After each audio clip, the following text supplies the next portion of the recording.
Assalamualaikum warahmatullahi wabarakatuh. Selamat datang di kelas metodologi penelitian bersama saya, Debbie Eka Putri SEMM, dosen STIS Sultan Agung Pematang Siantar. Untuk kali ini, pembahasan kita yaitu mengenai data dan skala pengukuran data. Kenapa sih data itu penting dalam sebuah penelitian? Karena data merupakan sumber utama dalam menyusun sebuah penelitian. Tapi sebelum itu kita harus tahu dulu apa sih itu pengertian data dan apa saja jenis-jenis data yang ada dalam sebuah penelitian. Simak baik-baik video ini. Data merupakan bentuk jamak sebenarnya dari datum. Datum itu adalah bahasa Latinnya. Nah, jadi sebenarnya apa sih itu data? Nah, jadi data itu adalah bahan mentah yang perlu diolah sehingga menghasilkan informasi ataupun keterangan baik yang kualitatif, baik berbentuk yang bukan angka dan juga maupun kuantitatif yang berbentuk angka yang menunjukkan fakta. Yang menunjukkan fakta ini sebenarnya yaitu arti dari data dari Kamus Umum Besar Bahasa Indonesia. Nah, jadi yang dikatakan menunjukkan fakta, nah misalnya contohnya begini. Pada saat Anda ya putus cinta, tentunya Anda pasti merasa galau dan kecewa ya ataupun sedih. Nah, tapi kalau misalnya ada yang mengatakan Anda bahagia, nah berarti itu adalah data yang salah. Atau misalnya kalau misalnya nilai kamu apa? Nilai saya B. Tapi kamu katakan kepada orang lain nilai kamu A. Nah, data yang kamu berikan kepada orang lain itu adalah data yang salah ataupun itu tidak bisa disebut sebagai sebuah data. Karena apa? Tidak menunjukkan yang namanya fakta. Nah, jadi kalau data itu sudah menunjukkan fakta. Nah, kemudian apa kaitannya dengan informasi? Kalau informasi itu adalah keterangan ya, keterangan yang berupa fakta-fakta tadi yang dapat atau yang sudah berguna bagi yang membaca ataupun yang mempergunakannya. Nah, jadi intinya bahwasanya informasi itu adalah data yang sudah berguna bagi kita semua gitu. Paham ya kira-kira sampai sini terkait dengan mana yang duluan nih, data atau informasi? Yang benar adalah data dulu, kemudian yaitu informasi. Nah, jadi tadi ingat kembali bahwasanya data itu menunjukkan fakta, ya baik secara kualitatif maupun yang kuantitatif. Nah, kemudian lagi kalau misalnya begini, ada angka 10 kilogram. Ya, ada angka 10 kilogram. 10 kilogram itu apa? 10 kilogram boleh dipersepsikan orang bahwasanya itu kan sebuah berat karung beras, atau itu kan berat sebuah meja, itu kan berat anak bayi 1 tahun begitu. Nah, jadi perlu ditambahkan untuk menjadi informasi yang berguna data tersebut yang 10 kilogram itu apa? Misalnya berat badan bayi anak usia ya 1 tahun yaitu seberat 10 kilogram. Nah, yang seperti itu bisa menjadi informasi yang berguna bagi kita. Kemudian dalam metodologi penelitian ada dikatakan bahwasanya teknik pengumpulan data penelitian. Yaitu apa sih teknik ini? Jika dikatakan teknik ya berarti cara untuk mengumpulkan data-data yang relevan bagi penelitian. Kemudian di dalam penyusunan atau pembuatan penelitian juga diperlukan adanya instrumen pengumpulan data, yaitu alat atau perangkat yang digunakan untuk mengumpulkan data penelitian. Ya, nah jadi instrumen itu merupakan alat atau perangkat yang digunakan ya untuk mengumpulkan data di sebuah penelitian. Kemudian kriteria data yang baik. Nah, pada saat kita menyusun sebuah penelitian, kita juga harus tahu data-data apa ya, kriteria data yang paling baik itu apa. Nah, data atau kriteria data yang baik itu harus memenuhi syarat, yaitu yang pertama, data tersebut itu harus objektif, yaitu sesuai dengan keadaan yang sebenarnya atau tidak dimanipulasi. Kalau tadi misalnya 10 kilogram yaitu berat badan bayi. Jangan dimanipulasi misalnya 10 kilogram itu adalah berat 1 karung beras. Atau misalnya tadi perasaan orang yang misalnya sedih, jangan dikatakan dia sangat gembira. Nah, jadi harus menyatakan keadaan sebenarnya. Atau misalnya profit ataupun laba di perusahaan A itu sebesar 5 miliar per tahun. Nah, jangan dimanipulasi menjadi 10 miliar per tahun. Nah, itu datanya tidak jadi objektif. Jadi harus mengumpulkan data itu harus sesuai dengan keadaan yang sebenarnya. Kemudian yang kedua yaitu representatif, yaitu memiliki atau mewakili persoalan yang ada dari sesuatu yang lebih luas. Nah, ini seperti sebuah sampel ya. Nah, jadi cukup perwakilannya aja untuk mewakili sesuatu yang lebih luas. Nah, misalnya kalau kita mau ngecek golongan darah, begitu, kan kita nggak perlu ya, misalnya ngambil darah satu manusia gitu kan. Nah, cukup ambil sedikit saja sampelnya, mengetahui golongan darahnya itu apa. Nah, itulah yang disebut dengan representatif, mewakili persoalan yang ada. Kemudian yang ketiga yaitu mempunyai tingkat kesalahan baku yang kecil atau biasa disebut dengan mempunyai standar error yang kecil. Kemudian yang keempat yaitu up to date, artinya data harus masih baru atau tidak kadaluarsa. Nah, pada saat misalnya kita mau meneliti dana BOS tahun 2021 di sekolah atau di SD negeri 122378 misalnya. Nah, yang harus kita cari, yang harus kita kumpulkan itu datanya ya dari tahun atau bulan Januari sampai Desember, jangan diambil dari tahun 2017. Nah, itu tidak up to date ya, itu sudah kadaluarsa. Nah, kemudian kalau misalnya kita mau melihat data penjualan nih, ya untuk meramalkan, misalnya meramalkan penjualan tahun 2021. Nah, data yang diambil itu dari tahun misalnya 2015 sampai 2020. Nah, jangan diambil dari tahun 2000 misalnya diambil dari tahun 2010. Nah, itu udah jauh kali, itu tidak up to date ya. Jadi data itu harus atau masih baru atau tidak kadaluarsa ya. Ini disesuaikan juga untuk kepentingannya apa. Kemudian yang terakhir yaitu yang kelima, yaitu relevan. Artinya data yang dihasilkan itu harus sesuai atau ada hubungannya dengan persoalan yang dipecahkan atau diselesaikan. Maksudnya gimana nih? Nah, misalnya si A mendapatkan nilai mata kuliah metodologi penelitian, misalnya nilainya A. Nah, kenapa dia bisa dapat nilai A? Misalnya membaca buku metode penelitian atau sumber bacaan buku itu selama 2 jam per hari. Kemudian si A belajar setiap harinya itu sebanyak 8 jam per hari. Kemudian si A hanya bermain game itu selama 1 jam per hari. Nah, data yang seperti itu sangat relevan karena apa? Si A bisa mendapatkan nilai A karena dia membaca buku bacaan tadi selama 2 jam, kemudian belajar selama 8 jam, dan kemudian dia hanya main game selama 1 jam per hari. Jadi wajar dia bisa mendapatkan nilai A. Nah, jadi kalau datanya tidak relevan itu bagaimana? Nah, misalnya begini, dia dapat nilai A, tetapi yang dihubungkan itu kemana? Misalnya ke pengawas ujiannya. Tingginya pengawas ujian si A dapat disimpulkan bahwa si A mendapatkan nilai A karena pengawas si A memiliki tinggi badan yaitu 170 cm.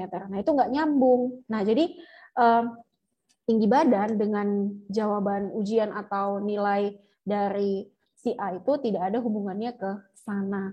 Nah, jadi data itu harus relevan, harus berhubungan dengan persoalan yang akan dipecahkan.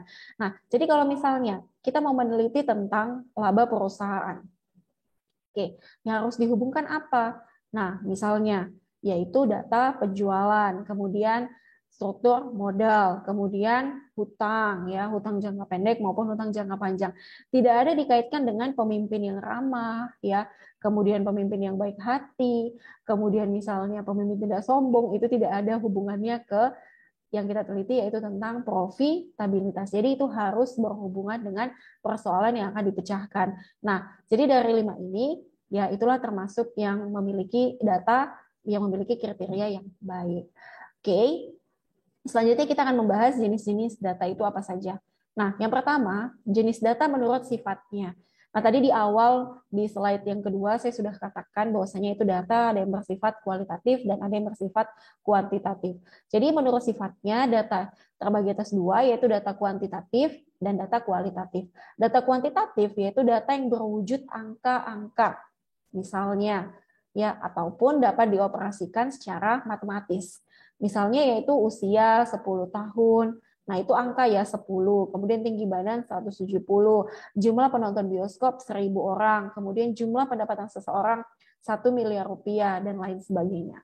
Oke, jadi yang berbentuk angka dan dapat dioperasikan secara matematis. Kemudian yang kedua, data kualitatif, yaitu ini kebalikannya. Data yang bukan angka atau data yang selain angka, yaitu yang berhubungan dengan kategorisasi atau pengelompokan yang sifatnya menunjukkan kualitas. Nah, contohnya misalnya pengelompokan yang pertama jenis kelamin, yaitu laki-laki dan perempuan. Kemudian pengelompokan yang kedua, misalnya survei kepuasan, ada jawabannya puas, sangat tidak puas, sangat puas sekali, ya bahkan sangat tidak puas sama sekali begitu. Nah, kemudian terkait dengan jarak, misalnya jauh, dekat. Nah, kemudian tentang tentang wajah seseorang, misalnya cantik, jelek begitu. Kemudian tentang sifat seseorang, nah baik, buruk, nah dan lain sebagainya. Nah, itulah data kualitatif. Nah, jadi sudah bisa dipahami jika ditanya mengenai data kuantitatif itu apa, jangan terbalik dengan data yang kualitatif. Nah, kemudian data kuantitatif itu terbagi atas dua, yaitu data diskrit dan data kontinu. Nah, data diskrit yaitu data hasil menghitung dan ingat hasilnya yaitu selalu bulat. Nah, singkatnya data ini itu hanya berbentuk bilangan bulat. Nah, jadi misalnya yang berbentuk bilangan bulat itu seperti apa? Misalnya jumlah laptop yang ada di perusahaan A sebanyak 10 buah.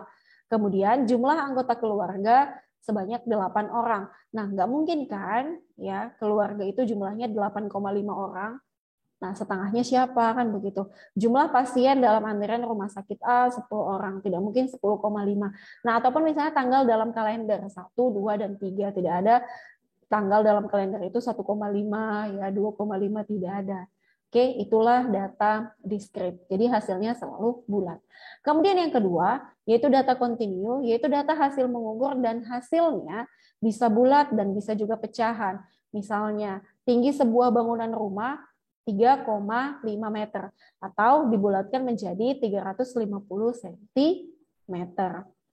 Kemudian suku bunga 12,5%, ini juga bisa dibulatkan. Kemudian juga berat 50 butir telur 2,5 kg ataupun 1,975 kg, nah ini juga bisa dibulatkan. Nah, itulah perbedaan dari data diskrit dan data kontinu. Kemudian Oke, data yang selanjutnya yaitu data internal dan juga data eksternal. Nah, data internal ya data yang didapat dari dalam perusahaan atau organisasi di mana riset itu dilakukan. Nah, misalnya penelitian tentang strategi pemasaran produk sabun Lifebuoy. Nah, itu datanya dari mana? Misalnya dari perusahaan yaitu PT Unilever. Nah, jadi karyawan dapat mengambil datanya tersebut dari manajemen dari bagian yaitu bagian pemasaran. Nah, jadi untuk melihat bagaimana sih strategi pemasaran produk tersebut dilakukan. Nah, kemudian mereka melakukan penelitian dan juga hasil penelitiannya itu untuk siapa lagi? Yaitu untuk PT Unilever-nya. Jadi kembali ke PT Unilever itu sendiri. Itulah data internal. Kemudian data eksternal yaitu data yang didapat dari luar perusahaan atau organisasi di mana riset dilakukan. Nah, ini seperti kita-kita ini ya yang melakukan penelitian. Nah, kita mengambil data dari eksternal yaitu dari luar perusahaan. Nah, contohnya misalnya data dari Biro Pusat Statistik atau dari idx.co.id, investing, dan lain-lain. Kemudian data eksternal tersebut, nah itu sambungannya ke menurut sumber perolehannya. Jadi data eksternal itu dapat diambil dari data primer dan data sekunder.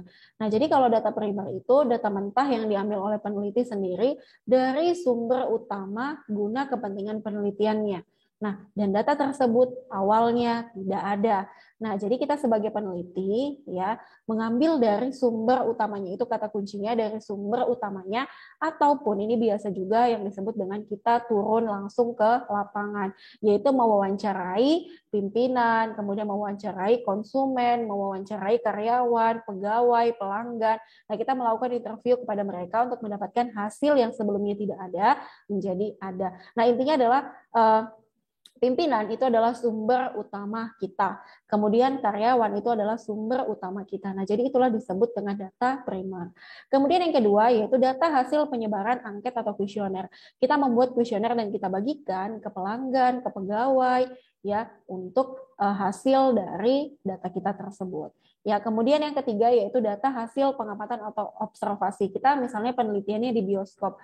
Kita melihat di resident, oh pelanggannya itu sebanyak 10 orang, atau misalnya pelanggannya misalnya ada 100 orang. Oh, hari Selasa misalnya sampai ke dalam 1 bulan kita dapat melihat bahwasanya penonton atau pelanggan di bioskop ini sebanyak berapa orang. Nah, jadi kita melakukan observasi di sana. Ya, nah itulah jadi kita mengambil datanya itu dari sumber utama, tidak mengada-ngada begitu ya, atau tidak mengambil dari data orang yang sebelumnya. Nah, bisa jadi kalau ya peneliti sebelumnya sudah melakukan penelitian misalnya di bioskop Cinepolis, Pematang Siantar misalnya. Nah, jadi pada bulan Oktober itu pasti akan berbeda dengan bulan November begitu. Nah, jadi itu kita harus lakukan atau turun langsung ke lapangan untuk melihat atau mengambil data tersebut. Itulah yang disebut dengan data primer. Jadi jangan kebalik dengan yang satunya, yaitu data sekunder, yaitu data yang sudah tersedia dan dikutip oleh peneliti guna kepentingan penelitiannya. Kemudian data aslinya tidak diambil peneliti tetapi oleh pihak lain. Nah, contohnya misalnya apa? Nah, ini yang sudah tersedia ya kata kuncinya dan bisa dikutip oleh peneliti. Nah, misalnya kita misalnya anak akuntansi nih mau ngambil data laporan keuangan PT Unilever, ya udah kita ambil aja datanya dan laporan keuangannya di idx.co.id. Atau misalnya kita mau melihat harga saham di PT Unilever berapa ya? Kita bisa lihatnya dari dunia investasi, kemudian kita bisa lihat dari investing.com dan lain-lain. Atau kemudian saya mau melihat deh berapa sih dividen yang dibagi oleh PT Unilever. Ya udah kita bisa lihat dari idnfinansial.co.id. Nah, pokoknya intinya semua sumbernya itu ada di internet dan dipublish ya, yang untuk terkait dengan data yang akan kita gunakan untuk kita teliti nantinya. Atau misalnya kita mau melihat berapa sih jumlah penduduk. Nah, kita lihat dari BPS. Nah, intinya datanya tersebut sudah tersedia ya di internet dan kita tinggal ambil aja. Atau contoh misalnya tadi data harga saham sudah, kemudian terkait dengan data mengenai inflasi. Nah, itu semua sudah ada di internet ya, sudah tersedia. Kamu tinggal ambil aja untuk guna penelitian kamu. Atau kurs ya, kurs tahun 2021 berapa? Nah, kamu bisa lihat di kurs bi.go.id. Nah, itu semua sudah tersedia. Jadi kamu tinggal ambil saja. Nah, itulah data menurut sumber perolehannya. Ingat, jadi ada dua, yaitu hanya ada data primer dan data sekunder. Nah, kemudian data menurut waktu ya, data menurut waktu. Nah, ini merupakan jenis data yang terakhir yaitu data time series, cross section, dan satu lagi adalah data panel. Nah, yang pertama data cross section yaitu intinya adalah satu waktu. Nah, artinya data dikumpulkan dari beberapa unit observasi pada satu waktu pengukuran tertentu. Kata kuncinya adalah dari beberapa unit observasi, tetapi hanya pada satu waktu pengukuran tertentu saja. Misalnya data pendapatan dari 50 pedagang pasar A pada bulan Oktober 2021. 50 pedagang pasar A itu merupakan beberapa unit observasi, tetapi satu waktunya adalah bulan Oktober 2021. Paham ya? Kemudian yang kedua, data time series, yaitu data yang deret waktu, yaitu waktunya banyak ya. Nah, artinya adalah data dikumpulkan dari satu unit observasi, tetapi pada beberapa waktu pengukuran tertentu. Nah, contohnya data pendapatan seseorang pedagang A dari bulan Januari sampai Desember 2021.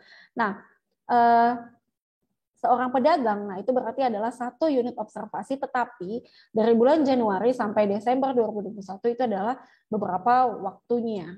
Ya, nah jadi beberapa waktu pengukuran, nah jadi tidak seperti yang satu waktu tadi.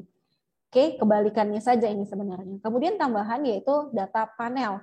Ya, data panel itu apa? Data yang dikumpulkan dari beberapa unit observasi pada beberapa waktu pengukuran tertentu. Jadi, beberapa unit observasi, kemudian beberapa waktu tertentu. Jika kita mau melihat misalnya data pendapatan 50 pedagang pasar A, berarti banyaknya atau beberapa unit observasi, kemudian dari bulan Januari sampai Desember. Itulah beberapa waktu tertentu. Nah, itu tadi ya semua penjelasan dari data dan jenis-jenis data. Semoga Anda tidak lupa ya. Nah, data ini sangat penting sekali dalam sebuah penelitian. Oke, saya rasa sampai di sini dulu pemahaman atau materi mengenai data. Kita lanjut ke video selanjutnya yaitu tentang skala pengukuran data. Baik, Assalamualaikum warahmatullahi wabarakatuh.